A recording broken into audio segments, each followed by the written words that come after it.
Assalamualaikum warahmatullahi wabarakatuh. Sejarah perjuangan Indonesia tak bisa dilepaskan dari peran tokoh Islam. Salah satunya adalah Raden Haji Muhammad Yusuf bin Jajanegara atau dikenal sebagai Baeng Yusuf alias Syekh Yusuf Purwakarta. Terdengar asing bagi masyarakat umum, tetapi populer di tengah warga Purwakarta. Nah, berikut ini kisah Syekh Yusuf Purwakarta. Saksikan setelah yang satu ini. Namun sebelum itu, klik subscribe dan gambar lonceng untuk mengetahui video-video menarik berikutnya. Like dan share ke semua media sosial yang kalian punya.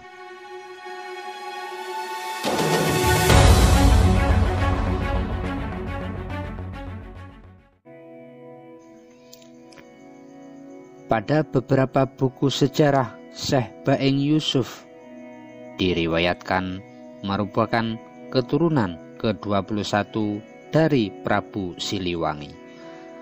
Sebelum di Purwakarta, Raden Haji Muhammad Yusuf bin Jayanegara menyebarkan agama Islam terlebih dahulu di Banten, Jakarta, Karawang, dan di kota kelahirannya di Bogor. Syekh Yusuf lahir di Bogor. Ayahandanya Raden Arya Jajanegara saat itu menjabat bupati di Bogor kurang lebih tahun 1796 sampai 1801 Masehi. Kemudian ayahandanya dipindah tugaskan ke Wanayasa Karawang. Dari semenjak usia 6 tahun, Syekh Yusuf sudah menguasai bahasa Arab. Dan pada usia 12 tahun, hafiz Al-Quran. Pada saat berusia 13 tahun, beliau mukim dan menuntut ilmu di Mekah selama 11 tahun. Kemudian beliau berlayar hingga Madagaskar. Setelah mempelajari ilmu agama Islam dari ulama di Tanah Suci, Syekh Baeng Yusuf juga mempelajari ilmu agama Islam kepada salah seorang alim ulama bernama Syekh Campaka Putih atau lebih dikenal sebagai Pangeran Diponegoro. Diriwayatkan bahwa beliau juga menjadi salah satu laskar dari pasukan Pangeran Diponegoro. Pada tahun 1830, ibu kota dipindahkan di Wanayasa ke Sidangkasih yang diresmikan berdasarkan surat keputusan pemerintah kolonial tanggal 20 Juli 1831. Sidangkasih kemudian diganti menjadi Purwakarta.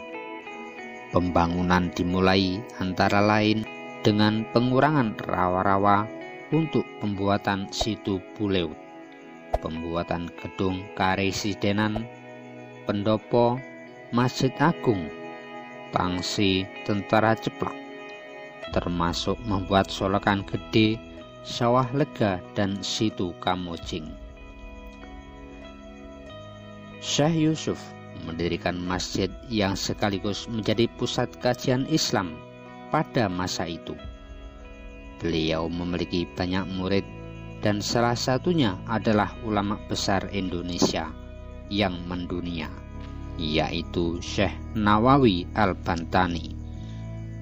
Syekh Nawawi Al-Bantani merupakan sosok intelektual dan ulama terkenal bertaraf internasional yang juga sempat menjadi imam Masjidil Haram, yang juga penulis 115 kitab yang meliputi bidang ilmu fikih, tauhid, tasawuf, tafsir, dan hadis.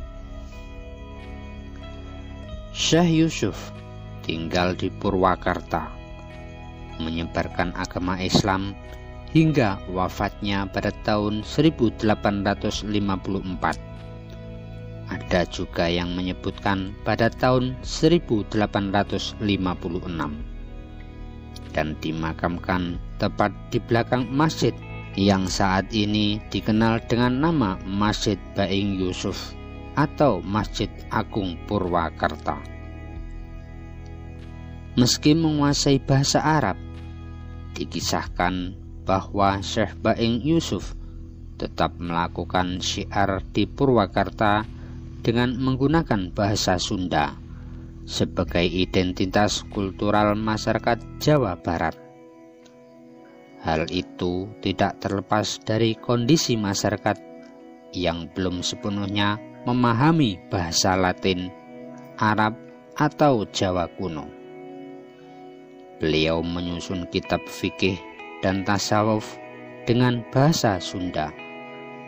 Meskipun tulisannya huruf Arab, kitab itu digunakan untuk memudahkan syiar Islam karena mayoritas masyarakat Purwakarta berbahasa Sunda.